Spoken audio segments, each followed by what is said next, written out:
So here it is on a really late night where I couldn't sleep. If you hear the air blowing, that's the AC going on because Texas decides to be, I don't know, hotter than hell, literally, every day. And I'm sitting here talking about the Blue Beetle. You know, I want heat. I want some Latino heat. Viva la raza. We lie, we cheat, we steal. I want Eddie Guerrero, goddammit. Rest in peace, Eddie. I want to do fraud splashes on the Beatles, on the Blue Beatles, Green Beatles, the Green Hornet. I want Eddie Guerrero to do a fraud splash on Seth Rogen so his brain pops out of his ass. That'll be smoking from the weed he took from making shitty decisions, like producing shitty Ninja Turtle movies like Mutant Mayhem that I still think could go eat my bunhole. But anyway, this is the Blue Beetle we're talking about. This is thanks to Brett. Where's Parker? No, Alien. Brett Parker. Brett sent in a paid request for me to watch and review Blue Beetle. Thank you so much for that. And for those interested, requesting any type of videos, topics, reactions, commentaries, what have you, feel free to send it either directly to my PayPal or join my Patreon. PayPal is usually the best bet. Links are down below in the info box. If you see this light on my face, it's the computer strain. Just before I did this, I wanted to check on what the budget for this film was, and it was over $100 million, which I don't see it. And I don't know how much of that money's going to get back. Last I heard, the weekend was what, 25 million or something? But anyway, this is one of those films where I didn't know jack squat about the Blue Beetle. I think the only thing I remember is he one of the guys that got his ass kicked by Doomsday and the death of Superman. But I didn't know much about him and didn't really care. Didn't know he was Latino. I don't know shit about it. Honestly, I still don't know because I don't care to look it up. Because this movie did not make me interested to look up the Blue Beetle character in any way, shape, or form. Because I thought this film sucked. Now, do I think it's one of the worst superhero films ever? Not even close. Do I think it's one of the worst films of the year?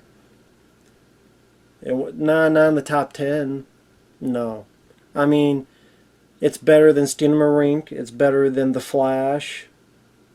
It's better than that shitty Ninja Turtle film that came out that pissed me off. Thanks Seth Rogen. I almost said Seth MacFarlane, but that's a different Seth. But there are way worse films. I thought Barbie was worse. It's just this film felt so generic, so by the numbers, so been there, done that, and so familiar that other than it being a Latino flavor, it's a flavor of the month. It's a TV movie of the week. It came out and it'll be forgotten within a month. I mean, no one's going to be talking about the Blue Beetle by the end of the year or next year or anything of the sort because the acting is so-so to meh. The characters the same as the acting, so-so to meh. The villain is miscast. Susan Sarandon is a good actress. I don't buy her as his villainous character. I just don't. I did a good actress, but I just don't buy her especially not in this role. The lead guy is there. I mean, I've seen better. I've seen worse. Sounds like a song. I've seen better. I've seen worse. The story, when I say by the numbers, when I say generic, it's kid goes home to see family. Family's losing their home. Kid and his sister wants to find out how to help the family. Meets a new girl. Falls in love instantly. Willingly leads to another. He gets in possession of this item. The item chooses him. He's very like, whoa, what is this? Even when he's it controls them kind of like Venom symbiote would, or the Diver in a way, or what was it, Upgrade, that movie, or even this film back to the day, Star Kid, for all two of you that remember Star Kid, with the little kid from Jurassic Park, the little boy. He was in a film called Star Kid. I mean, very familiar stuff. The bad guys build these weapons called the One Man Army Corps. They wanted the Scarab to help with their weapons. And whether it be him flying around and not knowing what to do, kind of like Iron Man, the faceplate looks like Iron Man. The other stuff, it reminded me a bit of Spider-Man when he had was it Spider-Man Homecoming, or I can't remember which one, where he had the tech, I think it was that one, and then he had the shit that come out of his back. I know he used that a lot in Spider-Man. And Avengers Endgame at the end of that. That was very prominent in that suit. In that movie. At the end of it, at least. And it's one of those scenes where even the look of it, the personality, like the suit tossed to him, just like the suit talked to Peter Parker in Spider-Man Homecoming. Maybe this is all stuff from the comic, and okay, it is what it is. They're being faithful. I don't know. Just to say, nothing about this baby wanted to look it up. So I don't know shit about it. Like I said, your villain is Susan Sarandon, who runs this company called Cord Industries. Her brother had run it but disappeared. No one knows where he went. And so Susan Sarandon's running it. Against weapon program, One Man Army Corps. And then there's her brother's daughter, also her niece. She's the one who our lead guy falls in love with. It's one of those things, from the beginning, it's kind of like, oh, here's this item. If it's not Thor's hammer, if it's not this and that, it's like, maybe because it's just burned out superhero movies, maybe it's just I've seen this too many times before and it loses any amount of luster a possible fun it could have. Maybe because I don't think the writing is that great. The action scenes I thought were whole hum. The few there are, and this over 2-hour movie. Probably if you cut out the end credits, it's like 2 hours straight.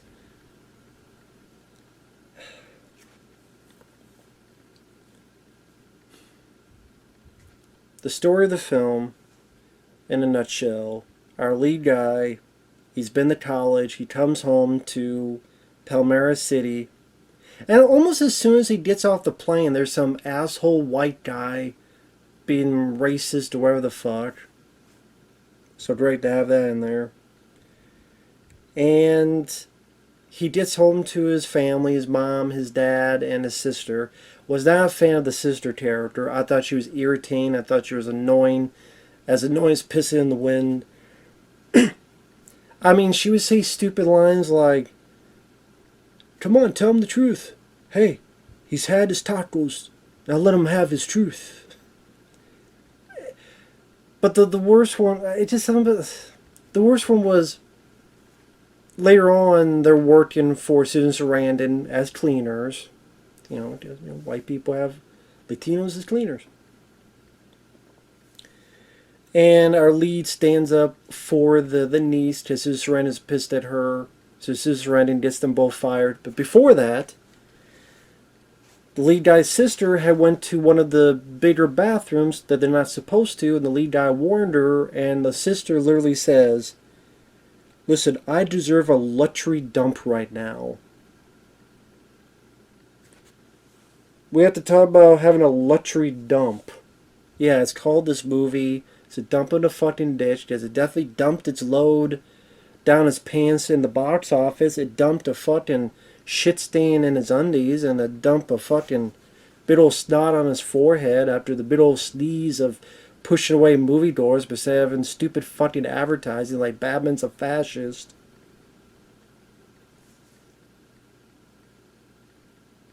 However you want to look at it, well, George Lopez says that he's a paranoid guy, government against the government. It's just a weird way to advertise your fucking movie.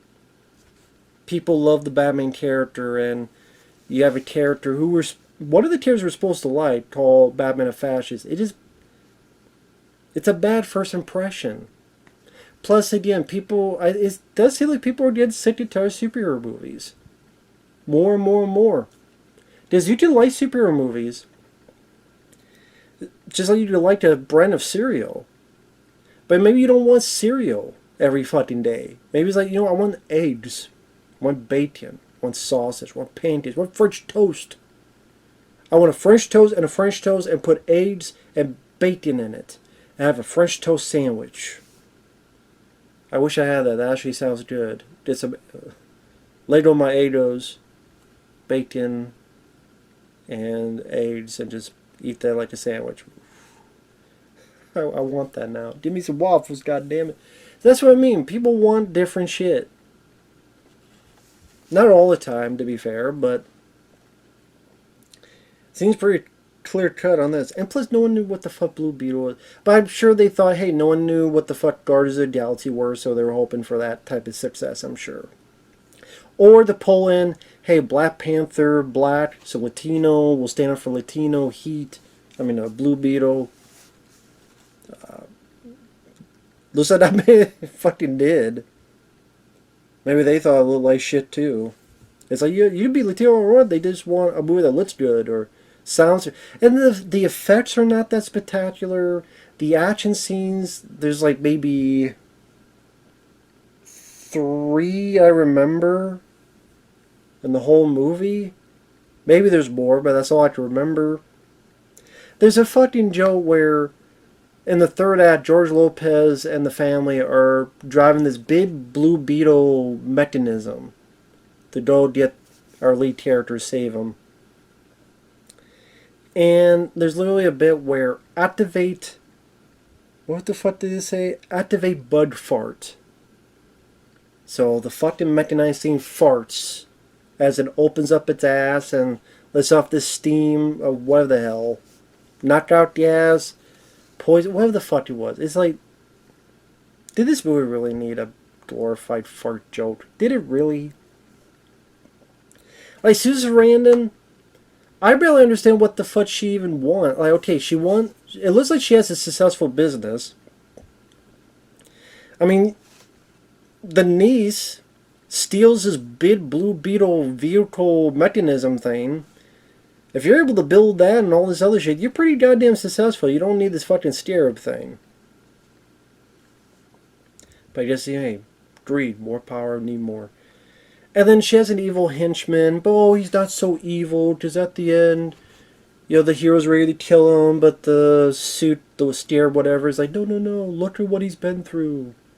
So the evil henchman, he lets the evil henchman go, and the evil henchman's like, oh my god, wow, no one's ever done that for me. And goes off and gets Susan Sarandon and blows both of them up.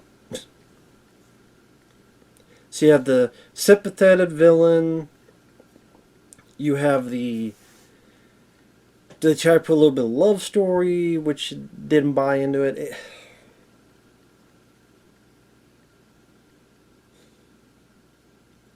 One good note, the mom.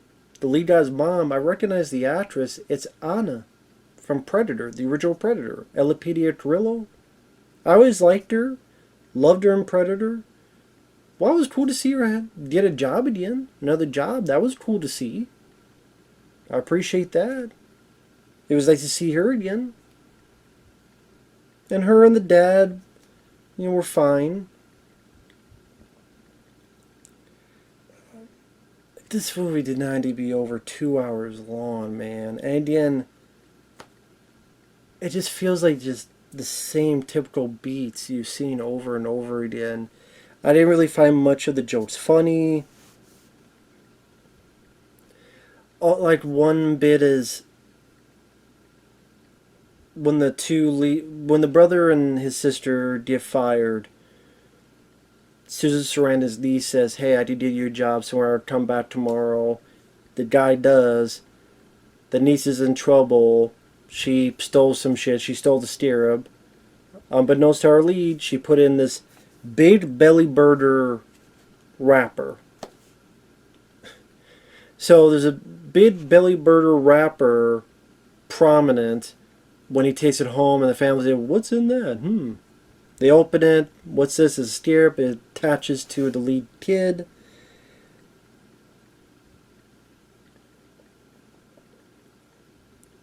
The effects don't look great. I mean, it's interesting that when it changes him, if it makes it look like his skin's burned off. But to say it looks like his skin's burned off, but then when he comes back, it's perfectly fine. But hey, it is what it is.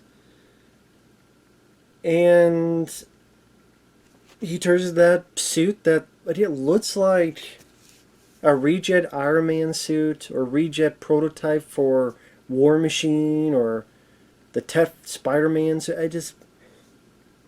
Like I say, it didn't impress me. And it controls him. That's where you get the bus bit in the trailers where he can't move. What's going on? So it reacts defensively and cuts the bus in half. Where our lead guy's like, "Oh my god, whoa, I'm sorry about this." It controls him and it's flying around, kind of like you've seen it before. People have shit and they're doing stuff not under their own command. Or even Robert Downey Jr. was testing stuff in Iron Man. And that seemed a lot funnier in that.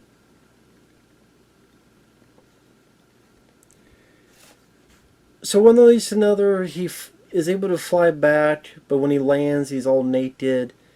At first, they're like, "What, were you possessed or something? What's going on?" Ultimately, they look into the steer. And then one leads to another, and the bad guys know where he's at. I guess you could say they fucking... He protects his family a bit, but it's not enough. He gets captured, taken away. Spoiler alert. Sorry, I should have said it before. It's been plenty of spoilers. The father dies of a heart attack. Now, understandably, they don't know that he's dying. They know he's hurt. So the family goes to him. On the flip side, over here, your son or your brother is being dragged away, kicking and screaming, going, "Please help me!" And not a single person is like trying to go, "Let's see if I can follow this person, see where they're going." But, oh well.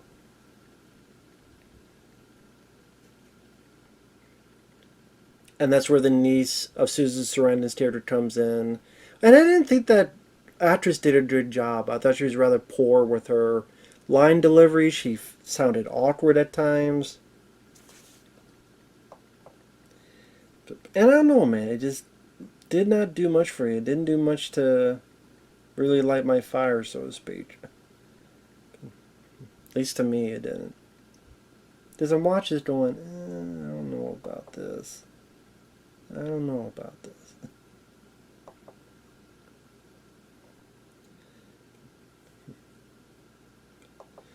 But yeah, it's one of those things I'm watching going, what the fuck? I don't know.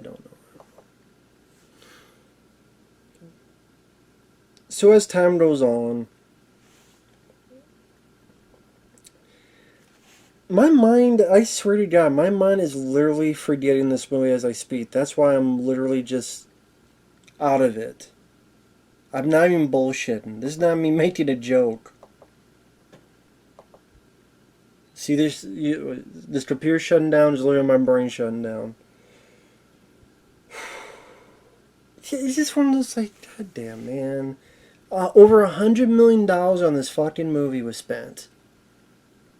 Really.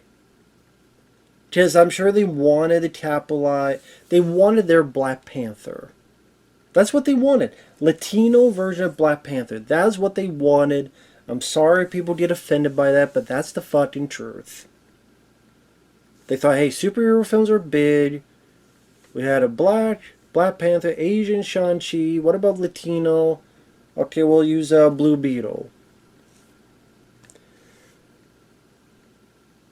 The powers of Blue Beetle don't even seem that cool. Here's a ray. Maybe they can form into stuff like a sword. I don't know, maybe if you, I know that's been utilized in different movies, so it was maybe just the whole lackluster direction, generic feel, lousy jokes, whether it be the Blue Beetle machine that has Bud Fart activated or Babin fascist lines and other shit.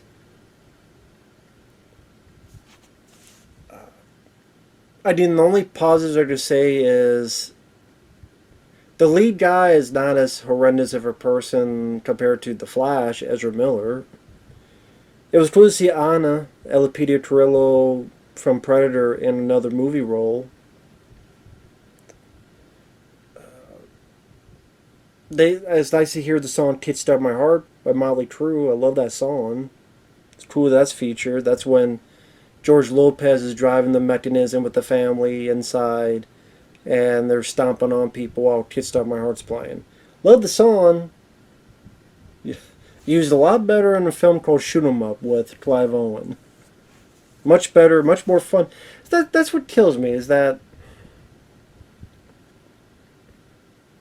Well, I mean, to be fair, this film's not doing that well, but... I don't know.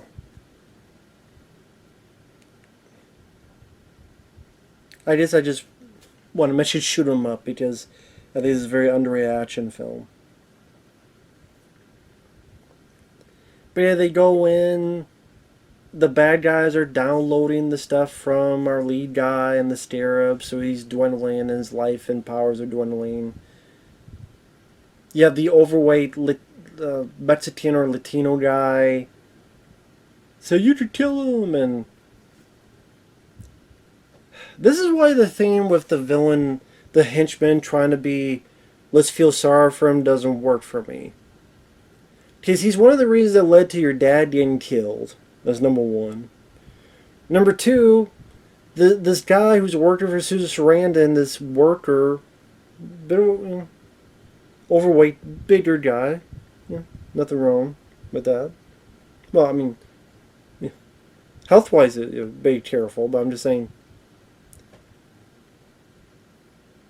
He helps our lead guy escape, and then the henchman fucking kills him. Because now the henchman, hero versus a villain that's like the hero.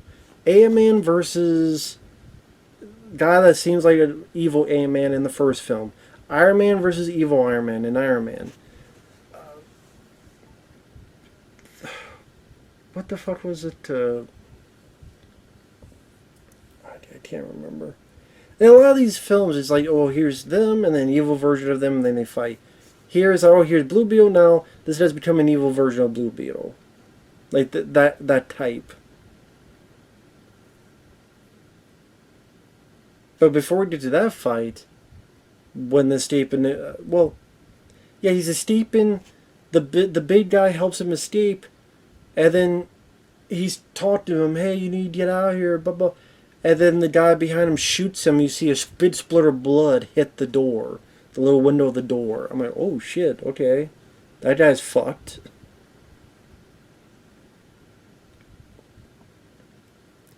But then at the end, when Blue Beetle's finally being the shadowy guy, ready to kill him, and the Blue Beetle armor stirrup thing says, no, don't kill him. And shows him all these flashes of what this guy's been through. I'm like, you know what? Okay. But he still helped get this kid's dad dead. He killed that one guy in that fucking room. He didn't give a shit. You think that... How about that dead guy that helped save you, pal? You think... Hey, Mr. Stirrup. Miss Stirrup, what the fuck? What about that guy that saved you and our lead character? Both of your sorry asses. You think he gives a shit about what this guy's story and life was?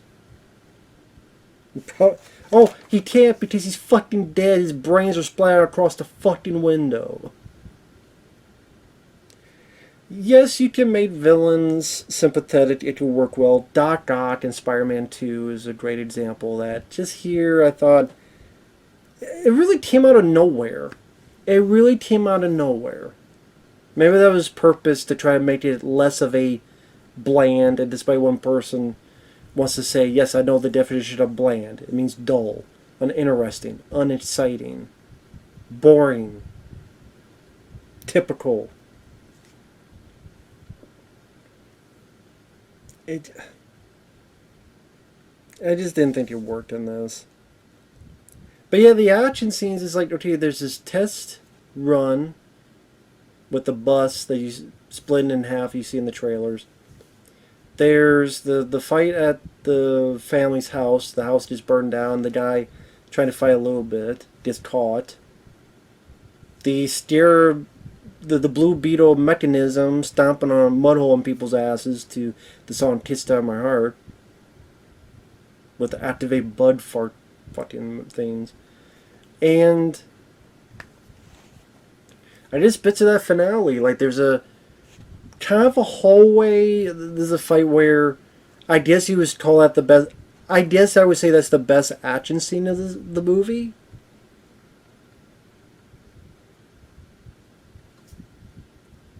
Where it's a bit more of an enclosed space, he's used a bit more of his powers.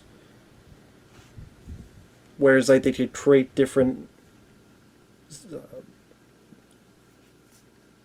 I just kind of like T-1000, like to create different stuff with his hands and stuff. Not nearly enough to save the fuck. And even then, it's like, eh. Maybe 10 years ago I'd be more impressed with this action scene. Nowadays it just feels blasé. I don't know how to put it.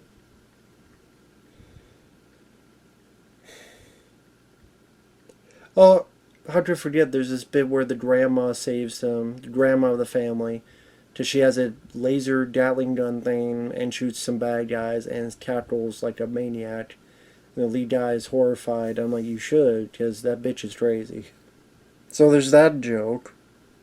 The grandma Gatling gun is funny. And just the villainous the villain's plot, the characters, the romance between the lead and the niece. Really just came off. It's just nothing. Just pile of nothing.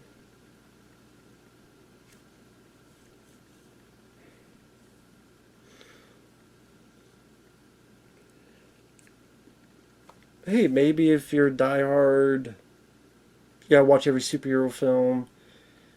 You're a diehard George Lopez fan or whatever. Maybe you'll see it. You go, oh, it's, yeah, not that bad, or it's time waster. For me, just a waste of time. It's just over 2 hours of uninteresting characters, unfunny dialogue, a few action bits that really doesn't set anything on fire in terms of, wow, that's so unique or so cool or so... Nothing really. And again, Susan Sarandon I thought was miscast. The henchman just felt like any typical henchman from any directive streaming movie action film nowadays.